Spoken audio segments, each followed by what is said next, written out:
तुम्हारी आवाज़ कितनी मीठी है, मेरा दिल चाहता है तुम्हारा गाना सुनूं।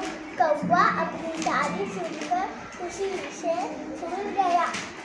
कौवे ने गाना गाने के लिए चोंच खोली के रोटी का टुकड़ा नीचे रख जा, रोमी उठाकर ये जा वो जा। कौवा बेचारा मुंह देखता रह गया। इस गाने से मेरे शेर मिल गए।